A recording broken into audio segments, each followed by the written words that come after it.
আসসালামু আলাইকুম রহমতুল্লাহ। প্রিয় দেশবাসী, রাহমা, মাগফিরাত এবং নাজাতের পূর্ণ একটি মাস আল্লাহ তাআলার অশেষ মেহেরবানিতে আমরা কাটালাম। মহান রবের দরবারে দোয়া করি বারাকাপূর্ণ এই মাস আমাদের জীবন থেকে সব ধরনের গুনাহ খাতা, ভুল ত্রুটিকে মুছে দিয়ে আমাদেরকে পরিশুদ্ধ করে দিক।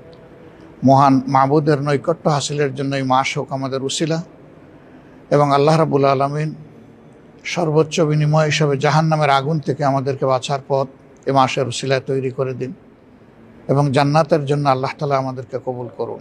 বিগত 15.5 বছরের প্রচণ্ড দুঃশাসনের পর এবারকার ঈদ জাতীয় জীবনে একটি নূতন মাত্রা নিয়ে হাজির হয়েছে।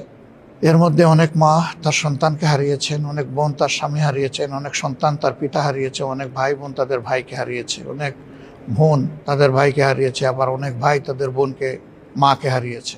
শুধু তাই না, আল্লাহর বেশ কিছু বান্দাবান্দি এখনও কোথায় আছেন যাদেরকে অপহরণ করে আয়নাগর নামক নিকৃষ্ট জায়গায় নিয়ে যাওয়া হয়েছিল। তাদের অবস্থা তাদের স্বজনেরা জানে না, আর তারাও বেঁচে থাকলে তারাও জানে না স্বজনদের অবস্থা কেমন।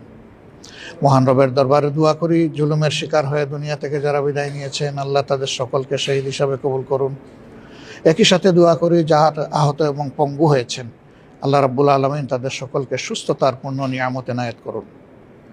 এবং যারা এখনও তাদের আপনজনের বুকে ফিরে আসেননি, আল্লাহ রাব্বুল আলামিন তাদেরকে বুকে ফিরিয়ে দেওয়ার ব্যবস্থা করে দিন।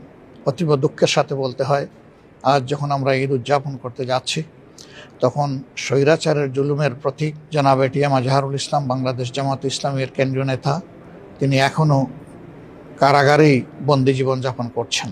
আমরা জানি এবারকার ঈদ সকলের জন্য সমান নয়, গোটা জাতির জন্য আনন্দের হলেও যারা আপনজনকে হারিয়েছেন, যারা নিজে আহত এবং পঙ্গু হয়েছেন, তাদের মনে অনেক দুঃখ এবং বেদনা আছে।